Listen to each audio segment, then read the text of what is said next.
segredos que nós precisamos para que possamos ter uma vida firme e constante.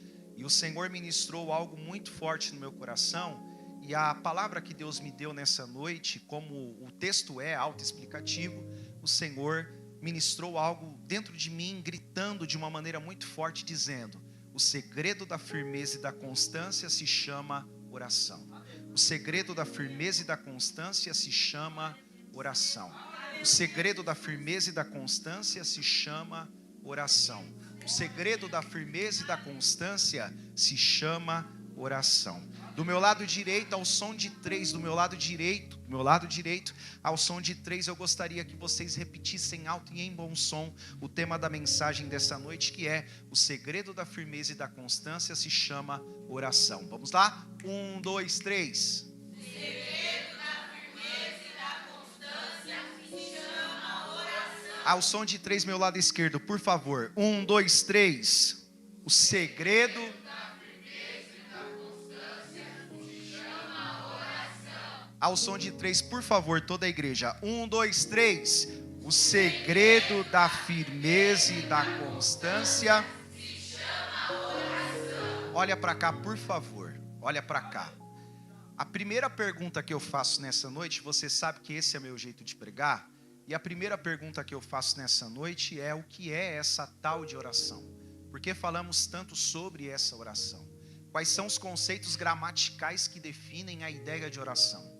Há um conceito gramatical que eu imagino que seja um dos principais suportes dentro da língua grega no Novo Testamento, que norteia a ideia a respeito de oração. Geralmente, em boa parte do Novo Testamento, nos evangelhos sinóticos e em boa parte dos trechos do Novo Testamento, quando o termo oração surge, ele surge com um termo grego chamado de proxekomai.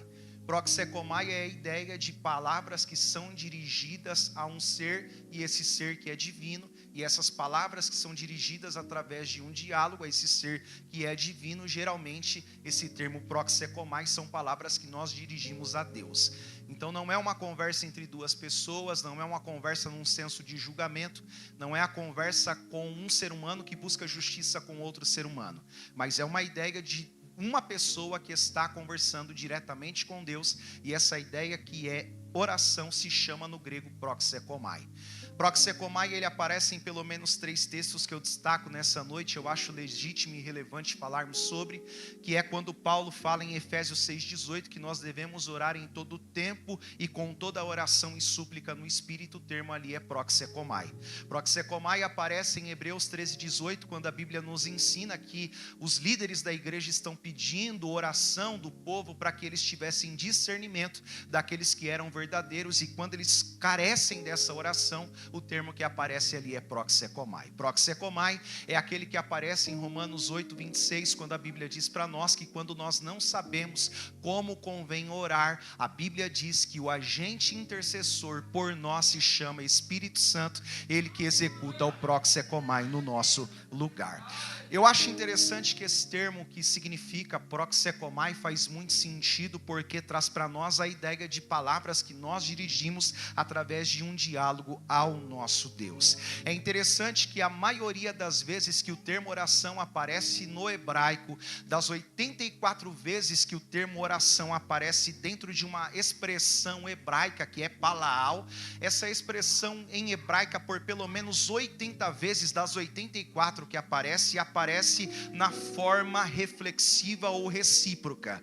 Isso significa ou indica que o ato ou a ação das palavras volta para o sujeito. E eu acho interessante isso. Eu gosto dessa ideia porque há um teólogo americano chamado Gundry, que quando ele fala no seu livro Teologia Sistemática apenas sobre oração, ele diz para nós que de fato e verdadeiramente a oração é a comunicação pessoal com Deus. Billy Graham afirmava, dentro de tantas coisas que ele afirmava a respeito da oração, ele diz para nós que a conversa é uma via de mão dupla entre nós e Deus. Então faz muito sentido entender essa ideia de reciprocidade, entender essa via de mão dupla a respeito do diálogo que temos entre nós e o Senhor. Então oração, dentro dos conceitos gramaticais, é o ato de nós falarmos, mas não com qualquer ser, não com qualquer pessoa, é o ato de nós falarmos com Deus. Mas eu levanto nessa noite uma segunda questão ainda a nível de introdução daquilo que estamos pensando. Você está comigo? Diga amém. Entendendo e partindo do pressuposto que todos nós acreditamos que Deus conhece todas as coisas, entendendo e acreditando e sabendo que entendemos que Deus é presciente, entendendo que Deus e sabendo que Deus é transcendente. A pergunta que faço é: se Deus conhece todas as coisas, qual é a necessidade que temos de orar? Se Deus conhece a minha necessidade, se Deus conhece a minha necessidade, por que Deus me orienta? Por que a Bíblia me ensina? Por que a Bíblia me estimula ao ato da oração? A Bíblia diz para nós, pela boca do próprio Senhor Jesus, em Mateus no capítulo 6, no verso 7, verso 8, que nós não devemos ficar fazendo vãs repetições, porque assim os gentios também o fazem, e Deus conhece as palavras antes que elas saiam da nossa boca. E a pergunta que eu faço é: bom, se Deus conhece tudo, qual a necessidade que eu tenho de orar, se Ele conhece as expressões verbais que sairão da minha boca antes que eu as pronuncie? E eu entendo, e existem pelo menos 3 verdades que eu trago para você nessa noite. Você quer ouvir? Diga glória a Deus. Eu trago pelo menos 3 verdades que são legítimas, que eu julgo que são 3 verdades legais, 3 verdades que são importantes. Existem mais, mas existem pelo menos 3 verdades que são importantes, que nos estimulam e que nos direcionam a entender a necessidade de orar. Por que nós, servos de Deus, por que nós adolescentes, por que nós jovens, por que nós adultos devemos e precisamos orar? O primeiro motivo, a primeira razão é que no ato da oração, eu digo que no ato da oração, quando nós estamos de joelhos diante do Senhor, dirigindo as nossas palavras ao Senhor ou falando com o Senhor, no ato da oração, eu entendo que a nossa fé no Senhor é ativada e a nossa confiança no Senhor aumenta. Eu entendo que a nossa fé é ativada e a nossa confiança no Senhor aumenta. Há uma expressão de Tiago que ele diz o seguinte: não adianta nós irmos para a oração sem antes termos fé no Senhor, porque se nós orarmos sem fé, seremos semelhantes às ondas que são agitadas do mar, de um vento de um lado para o outro, aparentemente sem propósito algum. Então, quando eu estou no ato da oração, a minha confiança no Senhor tende a aumentar e a minha fé, ela é ativada. Por isso que é importante orar. E eu acho interessante que existem pelo menos 2 tipos de fé. Existe a fé que a Bíblia diz que é produzida pela palavra, que é a fé salvífica. Paulo diz para nós em Romanos, no capítulo 10, verso 17, se a memória do pregador não estiver falha, que a fé é produzida a partir do momento que eu ouço. E quando eu ouço a palavra de Deus, a fé é produzida e gerada dentro de mim. Então, nesse sentido, Paulo está dizendo que a fé que é salvífica é gerada através da pregação. E ele mesmo vai dizer no contexto daquele texto que é necessário que nós preguemos. E ele diz: pois como ouvirão se não há quem pregue? Ou como crerão aqueles de quem nada ouviram? E ele aplica isso no verso 17, dizendo: de sorte que a fé vem pelo ouvir, e o ouvir a palavra de Deus. Então existe um tipo de fé que é gerado pela palavra, e essa fé que é gerada pela palavra é uma fé que é gerada para a salvação, com uma perspectiva salvífica. Olhe para cá. Mas há um subtópico da fé que eu acho interessante. Eu acho interessante que em Lucas 17, verso 5, Jesus está numa pregação. A pregação de Jesus é a respeito do perdão. Quem está comigo, diga amém. Jesus está pregando sobre o perdão e ele diz: gente, vocês precisam aprender a perdoar, colocar em exercício o perdão, porque isso agrada a Deus, agrada ao Pai. Alguém está ouvindo a mensagem, e a quantidade de vezes que Jesus ensina as pessoas a perdoarem é algo que mexe com o coração dos discípulos, e os discípulos dizem: peraí, Senhor, nós precisamos que a nossa fé seja aumentada, porque se a nossa fé não for aumentada, nós não conseguiremos podemos cumprir o que o Senhor está pedindo. Jesus vai fazer uma aplicação a respeito da fé que eu acho muito interessante. Você quer ouvir? Diga glória a Deus. Ele diz: eu não preciso semear na vida de vocês aquilo que um dia já foi semeado. E se a semente que vocês têm na mão de vocês, que se chama fé, qual é o nome da semente, gente? Se a semente que está na mão de vocês, que se chama fé, qual é o nome da semente, gente? Mesmo ela sendo pequena, do tamanho de um grão de mostarda, se ela for plantada, ela vai criar raízes. Se ela criar raízes, a raiz vai absorver os nutrientes a partir dela. Se criar raízes e tiver absorção de nutrientes da terra, vai gerar tronco, eixo central, resistente, visível. Se tiver tronco, vai ter rebento. Rebento é um broto, é aquilo que é a flor que antecede o fruto. Se tiver rebento, vai gerar o quarto estágio da árvore, que é os frutos.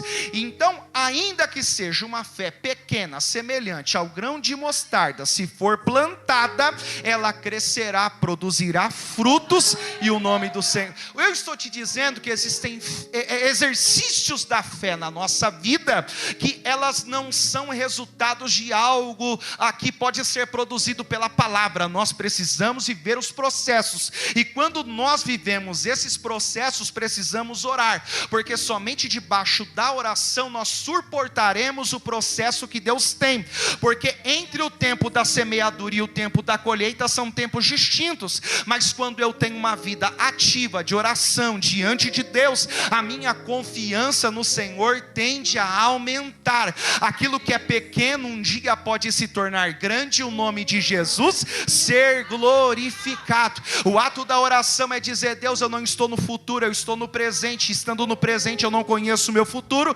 mas eu sei que o Senhor está lá. Então deposito nas tuas mãos a minha vida, a minha carreira, a minha jornada, a minha história, a minha família.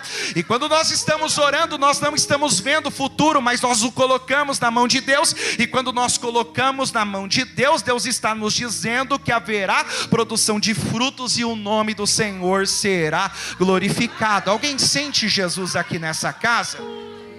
Então, a primeira razão pela qual nós precisamos ter uma vida de oração é entendermos que no ato da oração a nossa fé e a nossa confiança no Senhor aumenta. A segunda razão é entendermos que o nosso Deus, ele é um Deus relacional. É entendermos que o nosso Deus, ele é um Deus relacional. É entendermos que o nosso Deus é um Deus relacional. E tudo que eu conheço a respeito de Deus, eu digo que tudo que eu conheço a respeito de Deus pode ser manifestado na oração. Deus é um Deus relacional, e tudo que eu conheço a respeito de Deus geralmente é manifestado no ato da oração. É por isso que a Bíblia nos ensina em Provérbios capítulo 1 verso 7 que o temor do Senhor é o princípio da sabedoria. A Bíblia nos ensina a termos temor do Senhor a partir da sabedoria, e o temor no Senhor é o princípio da sabedoria. Em Deuteronômio, na Bíblia diz para nós, capítulo 6, que todas as leis que foram dadas por Deus foi para gerar temor, porque o temor tem 4 pilares: santidade, reverência, confiança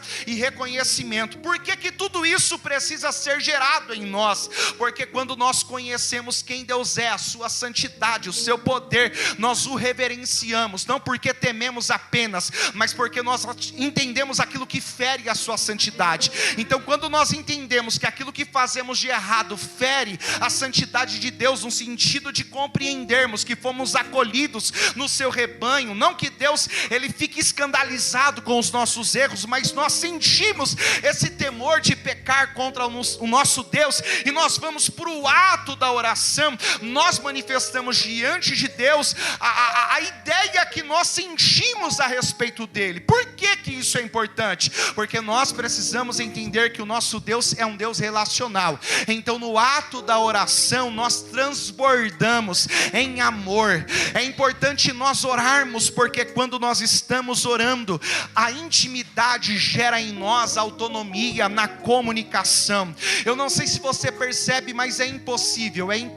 Eu nunca vi um relacionamento que dá certo sem diálogo. Eu nunca vi um relacionamento que dá certo sem diálogo. Então Deus está nos ensinando que a necessidade de ter um diálogo é para que nós tenhamos esse alinhamento, essa proximidade, porque a falta de diálogo gera literalmente vai criar um abismo entre nós e outra pessoa. Imagina entre nós e Deus. Então o maior investimento hoje, que se chama tempo, o maior investimento que hoje se chama tempo, precisa ser aplicado, porque muitas das vezes nós colocamos as desculpas de que nós não estamos orando por falta de tempo. A nossa vida é corrida, a nossa vida é acelerada, tem trabalho, tem faculdade, tem atividades na igreja, tem tantas coisas. Mas John Piper, ele diz uma frase que é interessante. Ele afirma para nós, quem está comigo diga amém. Ele afirma para nós, verdadeiramente, o Twitter e o Facebook, as redes sociais serão relevantes naquele grande dia, porque eles revelarão para nós que nós não oramos por falta de tempo, nós não oramos porque nós invertemos as nossas prioridades. Pregador, por que eu preciso orar? Porque Jesus nos ama, porque Ele gosta de ouvir a nossa voz, porque Ele gosta de ter um relacionamento conosco. Prova para mim por que Deus descia na viração do dia. Deus sabia que Adão tinha pecado, que tinha cozido folhas de figueira para si, e Deus sabia a situação de Adão. Deus desceu para poder olhar o pecado de Adão? Não, Deus desceu para poder se relacionar com Adão. E Adão, na sua nudez, se escondeu e disse: Senhor, eu percebi que eu estava nu e me escondi da tua presença. Deus se manifesta e diz: Adão, você está achando que eu estou atrasado? Rapaz, eu já preparei o cordeiro que foi morto, e eu estou preparando vestes novas para você, porque o que importa para mim é você estar diante da minha presença. Eu não desci para expor o seu pecado, eu desci para ter relacionamento. E se você quiser abrir o seu coração e dizer o que está acontecendo, eu estou aqui para te dizer que tem justificação para a tua vida, ainda que você não mereça. Eu estou te dizendo que Jesus se entregou no nosso lugar, Ele assumiu o nosso papel na culpa, e por isso hoje nós podemos ter a oportunidade de ter relacionamento com Deus através da oração. Terceiro lugar.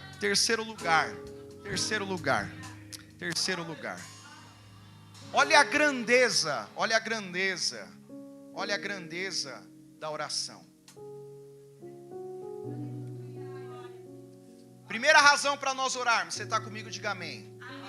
Primeira razão para nós orarmos, porque quando nós oramos, o nosso nível de fé aumenta e a nossa confiança no Senhor aumenta.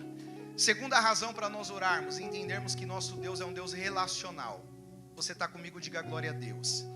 Terceira verdade, olha que grandeza que há na oração.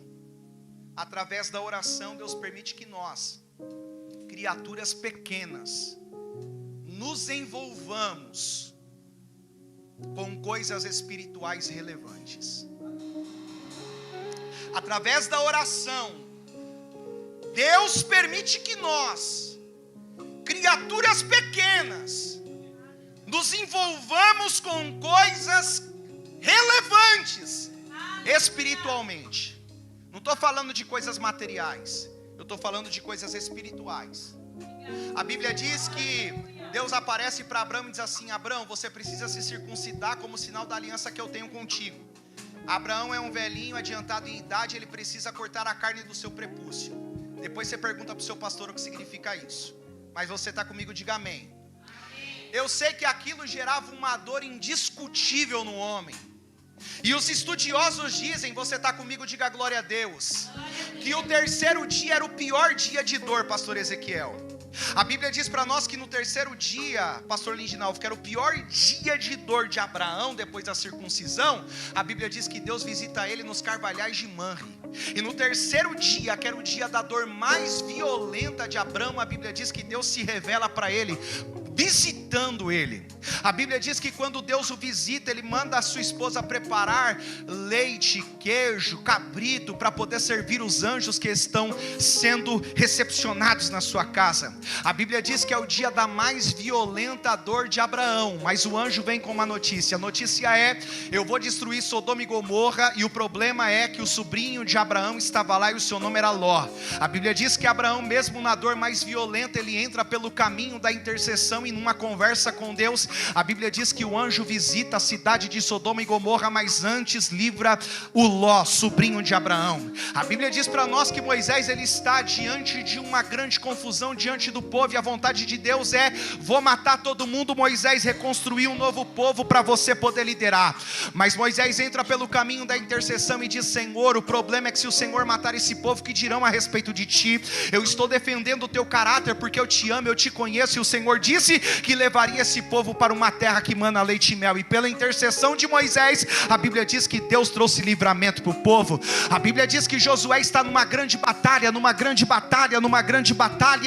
e eles entenderam naquela época que o sol e a lua parou, mas hoje nós entendemos que quando ele começa a orar no meio daquela grande batalha, o eixo da terra parou de girar, e a Bíblia diz que enquanto o povo não foi vitorioso, o dia não acabou. A Bíblia diz para nós, aleluia, que Ana, quando estava num dia de amargura, ela entra no santuário de Deus, e quando ela entra no santuário de Deus, ela entra para fazer uma coisa: se prostrar diante de Deus em oração. E quando ela começa a orar, e ela diz: Senhor, a única coisa que eu sonho é ter um filho, e se o Senhor gerar, ele será devolvido no teu altar. Deus disse: tudo aquilo que eu preciso, Ana, é de um juiz, de um profeta e de um sacerdote, e agora eu estou abrindo a sua madre e você vai gerar ele. A Bíblia diz para nós que quando Daniel, ele estava tendo uma revelação, porque Jeremias orou antes, e quando ele está orando pelo cativeiro, a Bíblia diz que Deus revela para ele na oração que o cativeiro vai demorar 70 anos, e quando Daniel entende isso, no capítulo 10 ele vai para a oração, mas uma batalha acontece, os seres espirituais impedem a resposta da oração de Daniel, mas a Bíblia diz em Daniel no capítulo 10, no versículo 12, que o anjo desceu, e quando o anjo desce, ele diz: Daniel, houve uma batalha, mas no meio dessa batalha que era espiritual, eu desci, Daniel, e eu desci para responder as tuas palavras, porque desde o primeiro dia, Daniel, em que você aplicou teu coração em orar, a resposta desceu para a tua vida. A Bíblia diz para nós que Jesus está no meio de um deserto, eu acho curioso, porque a Bíblia diz para nós, Mateus vai dizer para nós, no 40º dia, ou no dia 40, o diabo se manifesta para Jesus. Marcos vai dizer para nós, todos os dias o diabo se manifestava para Jesus, mas eu gosto da expressão de Mateus, porque Mateus diz assim para nós: no dia que Jesus sentiu fome, o diabo se apresentou para ele. Por que a Bíblia diz, no dia que Jesus sentiu fome, o diabo se apresentou para ele? O índice de gordura de Jesus era pouco, então depois de 40 dias de jejum, ele não tem mais energia do seu corpo para poder suprir as suas necessidades. Então quando a fome grita dentro do corpo de Jesus, a Bíblia está dizendo, ele está em jejum, ele está em oração, foi o Espírito que levou ele para o deserto, mas ele ainda está na condição de ser humano, e como ser humano, todo ser humano tem fraqueza, como ser humano, todo ser humano tem algum ponto de falha, como ser humano, todo ser humano tem um ponto de fraqueza. E por que Mateus diz que o diabo vem depois da fome? A Bíblia está nos dizendo, ele vem exatamente no ponto da fraqueza, mas Jesus está em oração, e quando ele está em oração, ele diz: nem só de pão viverá o homem, mas de toda palavra que sai. Olha para cá, a Bíblia diz para nós que Paulo e Silas estão dentro de uma prisão. Você está comigo? Diga glória a Deus. Paulo e Silas estão dentro de uma prisão. Você está comigo? Diga glória a Deus.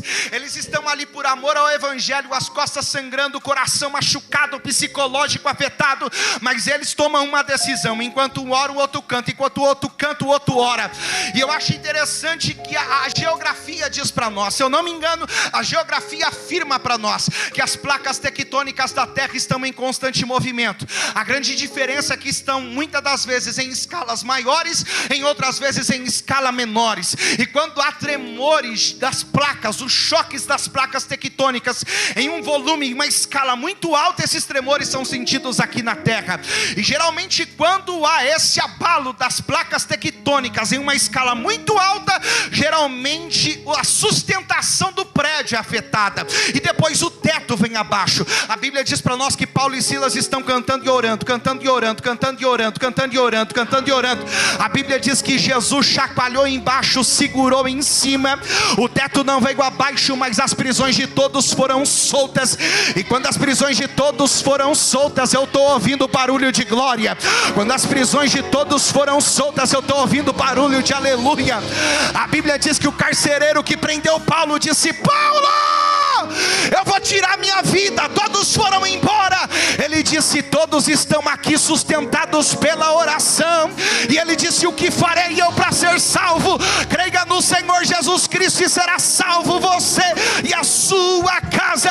Eu não estou falando de dinheiro, eu não estou falando de prata, eu não estou falando de ouro.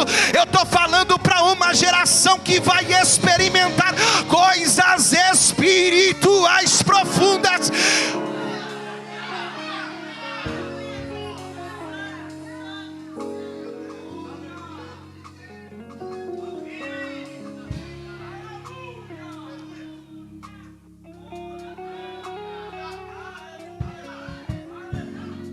Levante as suas mãos.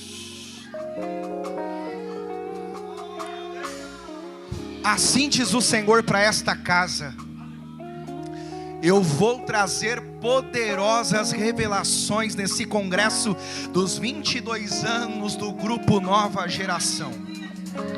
Eu vou falar de novo para ver se alguém dá glória. Deus está dizendo: esse é o fim de semana que eu decidi marcar vocês com algo espiritual profundo.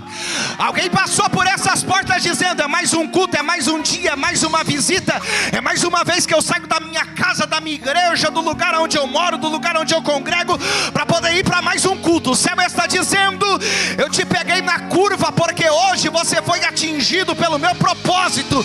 Eu não vim falar de dinheiro, eu não vim falar de casa, eu não vim falar de carro, mas eu vim falar de salvação, eu vim falar de poder de Deus, eu vim falar de coisas.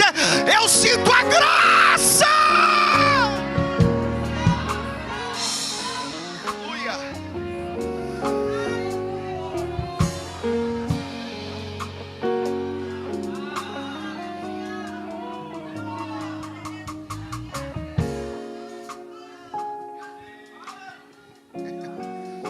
Olha aqui para mim.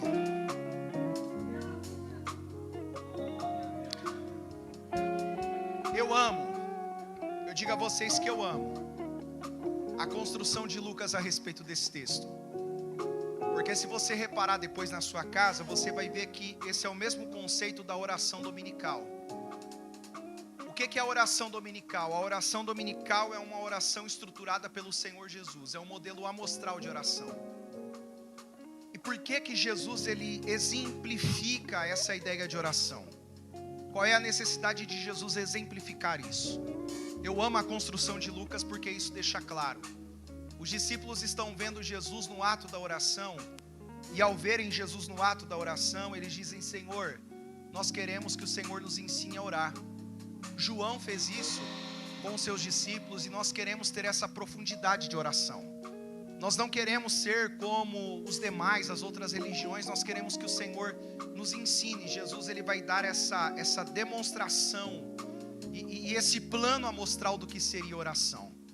Eu acho interessante que dentro disso tudo existe uma lição muito poderosa dentro daquilo que Lucas propõe. Você me ouve, diga amém. Porque Jesus está nos ensinando algo que é um divisor de águas para a nossa vida. E eu gostaria que nós, líderes da casa do Senhor, pegássemos essas informações nas entrelinhas de Lucas. Porque há uma frase de um autor desconhecido que diz assim: nunca um líder, por não dar exemplos, nunca um líder que não dá exemplos pode reclamar se os seus liderados fizerem a mesma coisa. Nós não podemos pressupor que os nossos liderados serão liderados apenas com aquilo que nós falamos. Os nossos liderados serão atingidos por aquilo que nós fazemos. Geralmente nós conseguimos arrastar mais com aquilo que nós fazemos do que com aquilo que nós falamos propriamente. Existe uma série na Netflix chamada Arremesso Final. E eu não estou aqui fazendo propaganda de nada, mas diante de tanto lixo que existe, se você quiser assistir depois, assista. O personagem principal é Michael Jordan, é do time Chicago Bulls. Eu acho interessante que Michael Jordan foi um dos líderes mais chatos que existiu. Eu não sei se você sabia, mas Michael Jordan era extremamente chato. Mas um dia ele disse uma frase que marcou a minha vida. Ele disse: eu nunca exigi dos meus liderados aquilo que eu não tivesse feito antes. Porque muitas das vezes nós queremos que as pessoas orem, mas nós não damos o exemplo de oração. A grande verdade é que se eu digo aos meus filhos que eles precisam orar, antes de eu dizer isso, os meus filhos precisam me encontrar de joelhos. Porque quando os meus filhos olham para mim um exemplo de oração, eles vão se assegurar nesse exemplo e eles terão essa prática. Essa semana eu fui dar uma bronca no meu filho e ele estava pressionado por algumas situações, e eu disse: Daniel, você contou isso para alguém? Ele disse: não, papai, eu só dobrei os meus joelhos e falei com Deus, porque Deus sabia como é que eu estava me sentindo. Olha para a vida de Samuel e perceba como é que Samuel consegue crescer, pastor Ezequiel, no meio daquele ambiente que é pecaminoso, no meio daquele ambiente que está tão envolvido com o pecado, mesmo sendo no local da tenda da adoração. Por que Samuel deu certo, mesmo os filhos mesmo Ofni e Finéias dando errado, mesmo os filhos do sacerdote Eli dando errado? Por que eles deram? Por que Samuel deu certo? Porque dentro de casa ele tinha um exemplo de oração. A Bíblia diz para nós que Eucana subia de ano em ano para adorar e sacrificar ao Senhor. Quando a Bíblia está dizendo isso, a Bíblia está nas entrelinhas dizendo: Ana e Eucana eram um casal fiel, porque aquele tempo era um tempo de apostasia. Então Jesus nos dá essa mostra de que Ele é alguém que lidera pelo exemplo. Porque antes dos discípulos dizerem: Senhor, ensina-nos a orar, eles encontraram Jesus de joelhos. E eu acho interessante que o nosso maior exemplo da oração, ele traz para nós poderosas lições em Lucas 11, das quais eu quero rapidamente entregar 3 palavras proféticas para vocês. Vocês vão ficar comigo, por favor, diga glória a Deus. E eu acho interessante que quando ele fala sobre a oração dominical, quando ele dá essa demonstração a respeito da oração dominical, quando ele demonstra isso para nós, ele nos mostra pelo menos 3 lições: o dever da oração, um lugar para a oração e o propósito, a motivação para a oração. E eu vou do fim para o começo. Por quê? Nós precisamos entender que a oração é movida por um propósito. A oração precisa ser movida por um propósito. A oração precisa ser movida por um propósito. Chacoalha quem está do teu lado e diga para ele: para orar precisamos ter propósito. Chacoalhe ele de novo e diga para ele entender: para orar precisamos ter propósito. Agora com voz de profeta, porque parece que você está com medo. Diga para ele: para orar precisamos de propósito. Olha o segredo da firmeza e da constância: precisamos de propósito na oração. John Stott escreveu um livro chamado Discípulo Radical, e eu li esse livro. E o que eu acho interessante é que ele diz que o maior propósito na vida de um cristão é se parecer com Jesus. O maior propósito na vida de um cristão é ser parecido com Jesus. Eu vou de novo para ver se alguém pega. O maior propósito na vida de um cristão é ser parecido. É surpreendente para mim, e na série The Chosen fala isso. Se você não assistiu, assiste lá na sua casa depois. The Chosen, a série The Chosen fala isso. Eu acho legal isso daqui. Por quê? Ontem eu ouvi a expressão de Jesus para os seus discípulos: vocês precisam ser parecidos comigo. Olha para cá, a Bíblia diz para nós que um dia Jesus pisou no barco de Pedro, no barco de...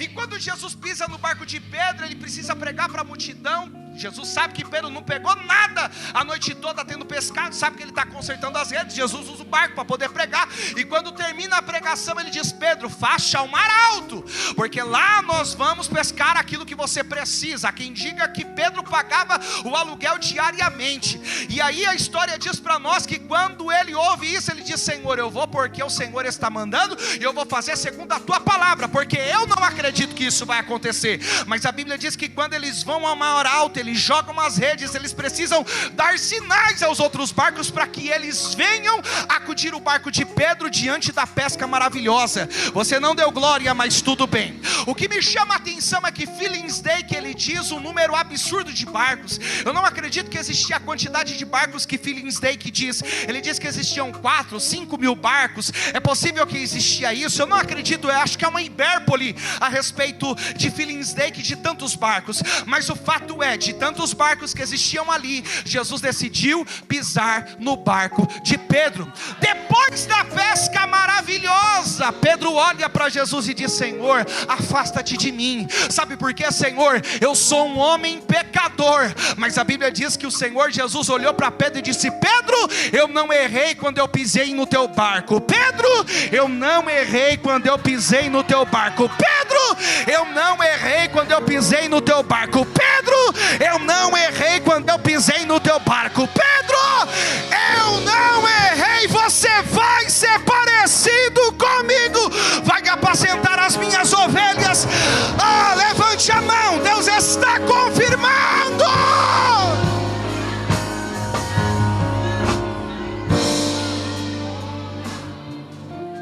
O maior propósito na vida de um cristão é ser parecido com o Senhor Jesus. Em segundo lugar, nós precisamos entender que a oração precisa de um lugar para. Em segundo lugar, nós precisamos entender que a oração precisa de um lugar para. Eu acho interessante o advérbio de tempo que Jesus usa no verso 2. Ele diz quando orar, é a mesma expressão que Jesus vai usar em Mateus, quando ele fala para os seus discípulos sobre algo interessante. Eu não sei se você sabe, mas antes de Jesus falar em Mateus sobre a oração dominical propriamente, ele trata sobre o lugar da oração. Ele trata sobre o lugar da oração. Ele trata sobre o lugar da oração. Ele trata sobre o lugar da oração. E o que Jesus está nos ensinando? Nós precisamos um lugar para orar. Você precisa de um propósito e você precisa de um lugar para oração. Por que Jesus diz isso? Jesus usa o mesmo advérbio de tempo. Quando? E ele fala sobre essa circunstância em que os discípulos estariam em oração. Por que ele diz isso? Mateus explica. Mateus diz para nós que as pessoas iam orar em pé, nas praças, nas esquinas e nas sinagogas, não movidos por um propósito que era estar perto de Deus ou parecer-se com o Senhor, mas simplesmente para mostrar que estava orando. Então o Senhor Jesus nos ensina: você quer ter propósito, quer ser parecido comigo, você precisa entender que precisa de um lugar para. Como assim, Jesus? Vai para o lugar mais secreto da casa. Qual é o lugar, Senhor? O aposento. Olha para cá, durante muitos anos eu imaginei que o aposento era o nosso quarto, e talvez hoje pode ser representado e aplicado a isso, mas quando o termo aposento aparece ali, era o lugar, era o cômodo de administração da casa. Qual é a revelação que tem nisso, pregador? É nós entendermos que apenas os servos tinham acesso ao cômodo de administração da casa. Jesus está dizendo: quando vocês forem orarem, vão para o aposento, fecha a porta. Como assim, Senhor? No lugar que é mais improvável, num canto que é escondido, num canto que é secreto, num canto que tem intimidade, num canto onde só o Senhor, o Deus Todo-Poderoso, vai te ver. É nesse lugar, não é nas praças, não é nas esquinas, não é nas sinagogas. Eu não estou condenando as nossas orações em público, mas Deus está dizendo: eu quero comunhão, eu quero intimidade no secreto, no secreto, no secreto, no secreto, no secreto. Entra no teu aposento, fecha a tua porta, porque a oração é um processo de intimidade. Olha para cá, deixa eu te dizer algo. Eu não sei se você sabe, mas a ausência da oração faz com que nós nos sintamos como órfãos dentro do nosso próprio lar. Eu disse para vocês que não há relacionamento que dá certo sem diálogo. Não há como. A ausência da oração faz com que nós nos sintamos órfãos dentro do nosso próprio lar. Olha para cá. Talvez é essa ausência de intimidade com o dono da casa, com o pai da casa, que faz com que o filho pródigo olhe para ele e diz: pai, eu não quero mais ficar nesse ambiente, porque esse ambiente não me agrada. Tem uma porção da herança aqui para mim, então me dá, porque eu vou viver a minha vida. Quem tem intimidade com Deus, quem tem relacionamento com Deus, não se sente órfão, mas se sente amado, se sente acolhido, se sente patrocinado, se sente abraçado. Eu estou dizendo para pessoas nessa noite que é possível sentir esse amor, é possível sentir essa graça, é possível sentir essa presença que a gente não encontra em nenhum outro lugar. Não é no mercado, não é na rua, não é na faculdade, não é no baile, não é no rolê, não é na balada. É na presença de Deus, é na nossa intimidade, é descendo diante da presença de Deus, é nos humilhando. Levante a sua mão, porque Deus está gerando algo profundo. Levante as suas mãos, porque eu tenho uma palavra profética para esta casa. O diabo disse que esse ano acabaria com a sua vida.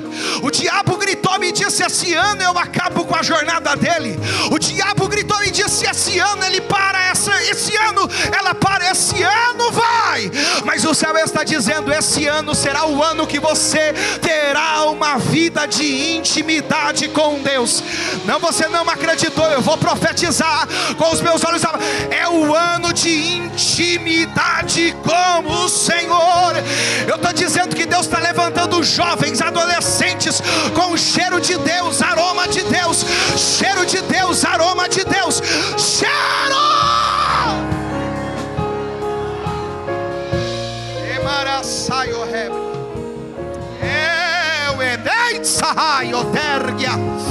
Levante as suas mãos para receber essa graça.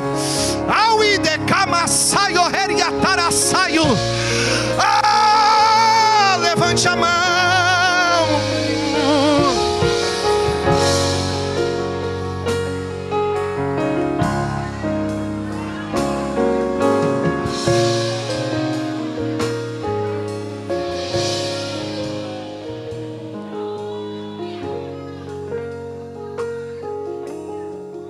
Ô, gente, olha para cá.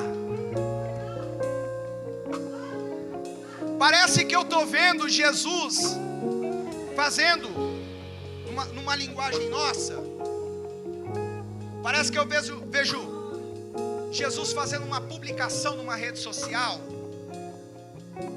porque é curioso, eu amo a construção de Lucas a respeito da oração, porque Mateus vai dizer assim: Jesus estava no Sermão do Monte e nos ensinou a orar. Mas Lucas vai dizer assim, Lucas 10:38, antes, olha para cá, antes dele nos ensinar a orar, ele estava numa casa. Essa casa é em Betânia. E é curioso o que acontece em Betânia, porque a Bíblia diz que Jesus ele entra nessa casa, Lucas 10:38. E nessa casa, a dona da casa que recebe Jesus é Marta. Qual é o nome da mulher? E ela tem uma irmã que se chama Maria. Qual é o nome da irmã? Aí a Bíblia diz que Marta está servindo o Senhor, para lá, para cá, tarefada em muitas coisas. Quem está servindo é? Só que Maria está aos pés. E a Maria que está aos pés gera incomodação na Marta que está servindo. Aí a Marta que está servindo e está incomodada porque a Maria está sentada aos pés, ela vai dizer: Senhor, está errado. Ela tinha que estar me ajudando. Ô Jesus, isso daí não te incomoda não? Jesus vai dizer para ela: ô Marta, o problema não está na tua irmã, o problema está em você. Porque você está tarefada com tantas coisas, quando uma só te é necessária. Maria escolheu a boa parte, e eu não me atrevo a tirar isso dela.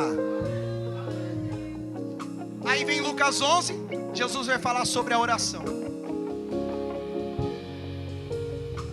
É como se Jesus estivesse fazendo uma publicação na página do Instagram da Betânia da Depressão. Jesus está lá, não tem essas páginas? São Mateus da Depressão, Elba da Depressão, Santander da Depressão. Mas vamos colocar Betânia do Avivamento. Jesus está lá fazendo uma publicação. E a publicação de Jesus é: como combater a ansiedade.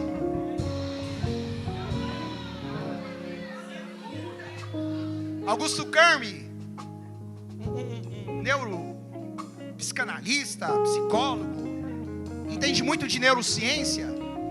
Ele diz que existe algo chamado síndrome, chamada SPA, a síndrome do pensamento acelerado. O que é isso? Ansiedade.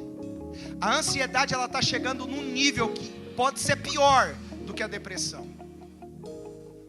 é o sofrimento por antecipação. Aí Jesus vem e diz: eu vou ensinar vocês como é que combate a ansiedade. Orando.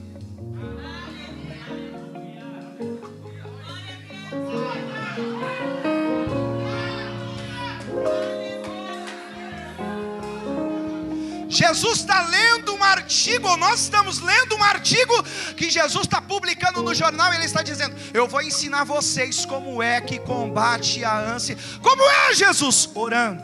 Como é, Jesus? Orando. Como é, Jesus? Orando. Eu amo a construção de Lucas, porque Lucas está me dizendo: não há como vencer a ansiedade se não for se prostrando diante do Senhor. Eu acho interessante que quando Marta entende isso, a Bíblia diz que tem um jantar em João no capítulo 12. A mesma Marta que estava servindo em Lucas 10 é a mesma Marta que está servindo, aleluia, em João no capítulo 12. A Bíblia diz que a mesma Maria que estava aos pés no capítulo 10 de Lucas é a mesma Maria que está aos pés de Jesus de novo. Mas ali não tem confusão, ali não tem conflito. Por quê? Marta entendeu: se esse é o trabalho que Ele me deu para poder fazer, eu vou fazer com louvor, com gratidão. Mestre, está aqui o pão que eu preparei, está aqui a farinha que eu amassei, está aqui a manteiga que eu trouxe. Maria está prostrada dizendo: eu não sei servir, mas eu sei adorar. Eu sei adorar. Eu sei adorar. Eu sei adorar. Eu sei adorar.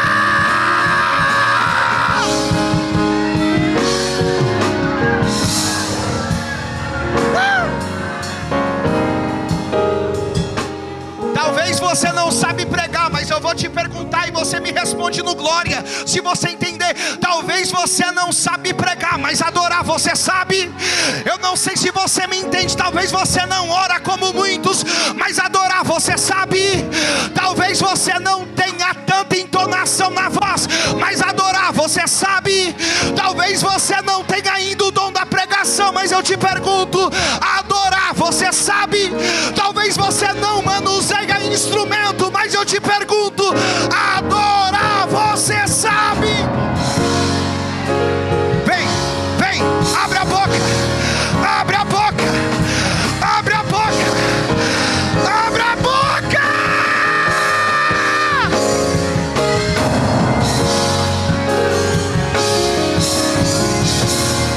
Eu tenho uma palavra profética para a ansiedade. Oração e adoração, oração e adoração, oração e adoração, oração e adoração.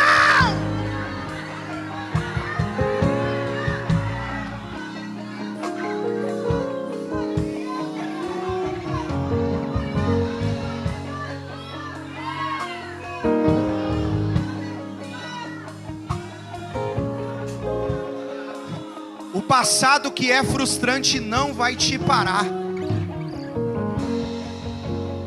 Os conflitos que você viveu na infância não vão te parar.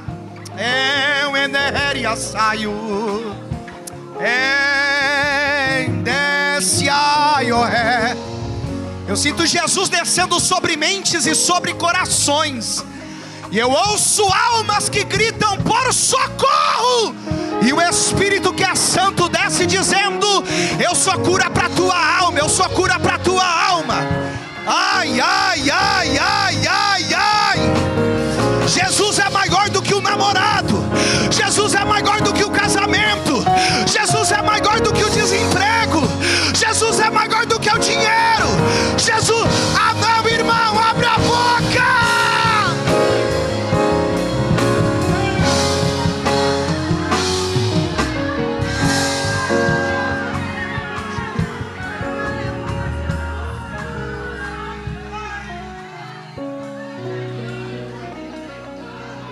Recebe, recebe, recebe, recebe. Ah, eu tinha mais coisa para falar, mas o Espírito que é santo está na casa. O Espírito que é santo está na casa. O Espírito que é santo está na casa. O Espírito que é santo é Marassuri. Abre a boca, abre a boca, abre a boca. É agora, é agora, é agora. Deixa Deus te tomar. Pregador, mas é vergonha. Vergonha é cair na rua. cocaína. Vergonha é roubar. Você está na casa do Pai. Você está na casa de Deus. Abre a boca. Cuidando de mim, de um lugar alto eu não vou me lançar, só pra demonstrar do teu poder. Eu não preciso ver fenômenos pra crer em ti. Não troco nossa Abraça quem está do teu lado e ergue a sua voz. Pelo prazer de conquistar palácios, riquezas. Eu sinto meu Jesus aqui. Vai passar, por isso recebe cura na tua alma agora. Da minha força se esgotar. Enquanto esses jovens se abraçam, teu anjo vai a cura de Deus é derramada sobre o teu coração. Te adorar é o que sustenta-me de pé. Não vou perder a guerra. Te louvarei meias tentações. É mais que estratégia. Posso não ver o amanhã, mas hoje e sei que esse deserto vai chegar ao fim. O Senhor está cuidando de mim.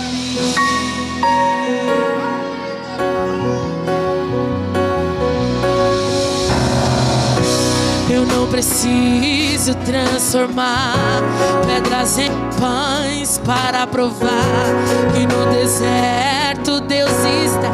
O quê? De um lugar alto não vou me lançar, só para demonstrar do teu poder.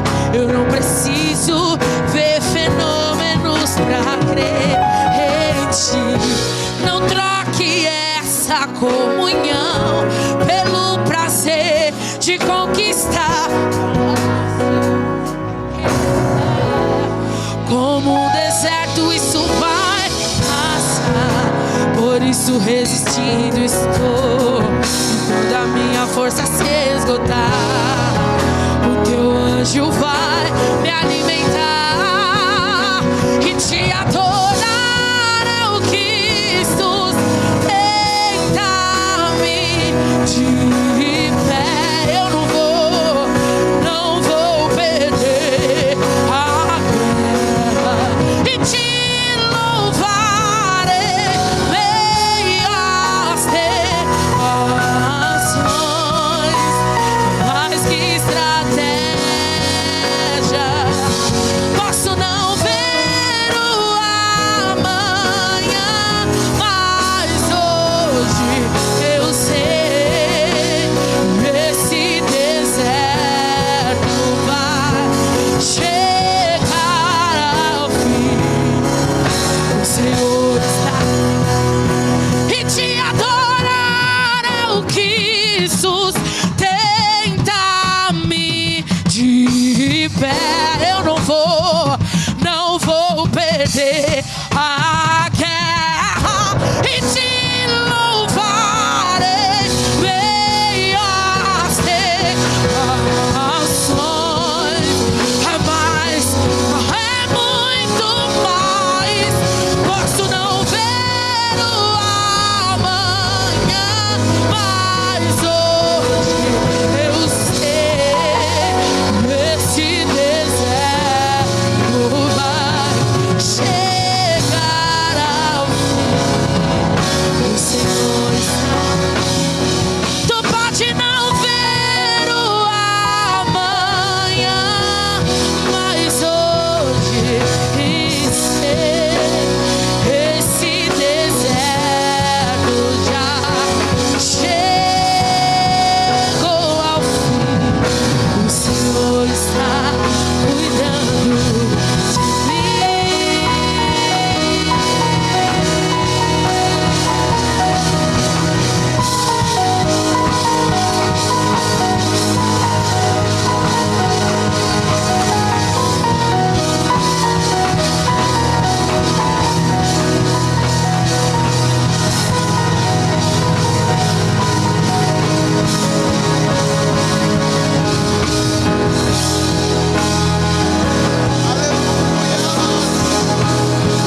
Quantos ouviram a voz de Deus essa noite? Quantos têm convicção que o Senhor falou contigo?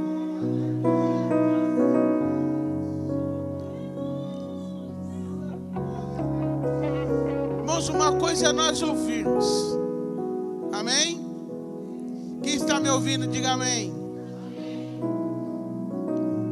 Eu preciso melhorar? Sim ou não? Precisamos de melhorar? Sim ou não? Quem quer melhorar hoje?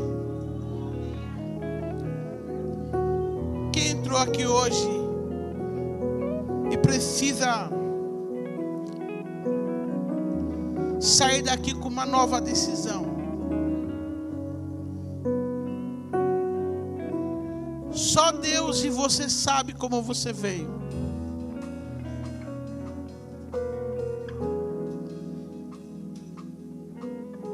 O irmão Marlon foi muito feliz quando ele disse assim, ó: Deus te pegou na curva hoje. Deus sabe como você entrou aqui. A decisão, ela é sua.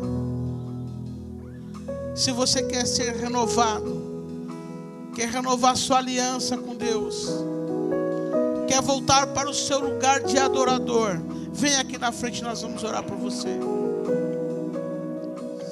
Aleluias.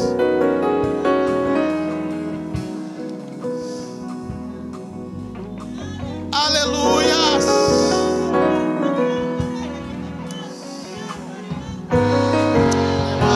Caia, sui, devia.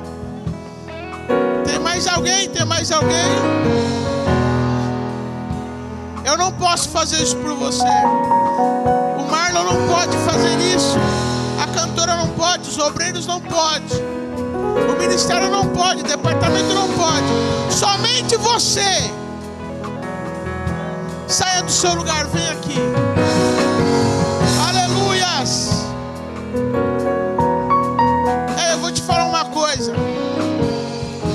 E eu ouvi explicitamente nessa noite Deus dizendo assim: ei, eu estou te procurando faz tempo, lá no lugar secreto, e eu não tenho te encontrado. Mas eu quero te ajudar nesta noite, você voltar para o lugar aonde nós tínhamos intimidade. Aleluias! Sai do seu lugar, vem aqui, nós vamos orar por você. Você que está fraco, erebaia, carna, sui, devia. Aleluias! Assim como o Senhor descia lá no Éden, na variação, Ele tem te procurado, Ele tem te procurado. E tem mais, o Senhor está me dizendo: olha, tem mais.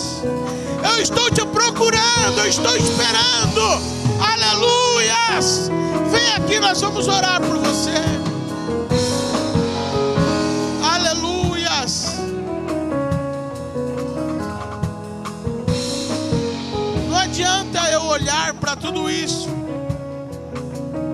Não adianta eu me arrepiar. Não adianta eu chorar se eu não tomar uma decisão. E essa decisão eu não posso tomar por você.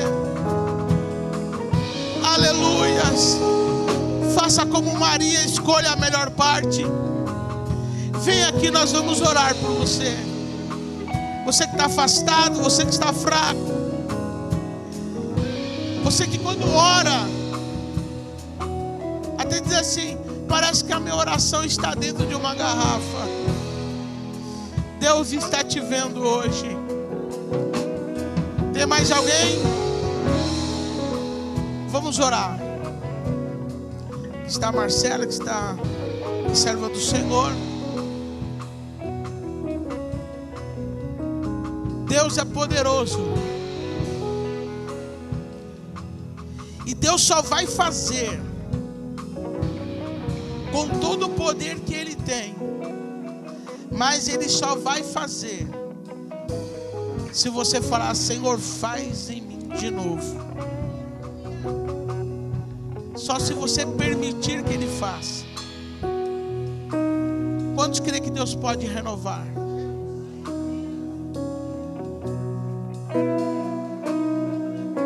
Aleluias. O pastor vai orar.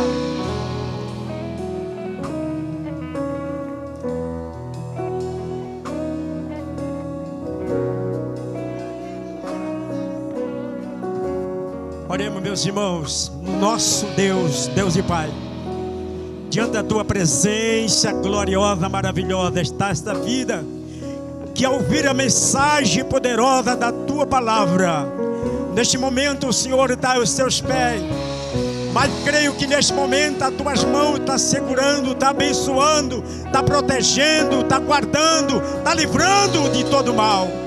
Ó Senhor, mais uma vez, resgata esta vida. Ah, Deus, que a Tua presença encha o Teu coração de gozo, de paz, de alegria, de satisfação do Teu Espírito Santo, Senhor. E abençoa esta vida que está aos Teus pés agora, Senhor. Pedimos a Tua presença e graça, em nome do Senhor. Deixa a Tua glória e a Tua graça, Senhor, em nome de Jesus. Amém, Senhor. Amém.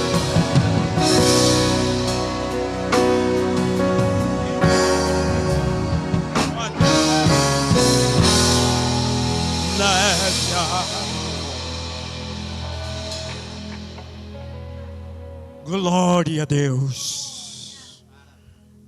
Podemos sentar um momentinho só, irmão. Já estamos encerrando. Nosso coração tão forte batendo nesta noite, uma alegria muito grande dentro de nós. Parabenizar mais uma vez Grupo Nova Geração por grande, maravilhoso e abençoado culto desta noite. Quero louvar a Deus pelas duas igrejas que estiveram aqui nesta noite conosco aqui, sobre as suas lideranças. Que Deus abençoe cada irmã que trouxe este grupo de jovens aqui nesta noite. Cardoso Franco, mãe Raquel, Deus abençoe. A nossa irmã ali da Assembleia de Deus, do Varejão, Deus abençoe também com esse grupo de jovens muito abençoado que puderam adorar o Senhor nesta noite aqui.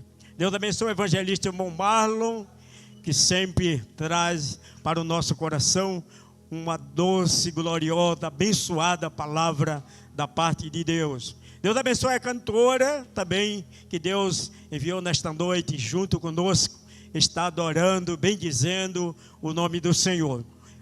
Festa continua, irmão. Eu sei que algumas igrejas não podem realmente estar conosco, mas alguns irmãos que quiserem retornar amanhã, elas continuarão adorando o Senhor aqui a partir das 18 horas.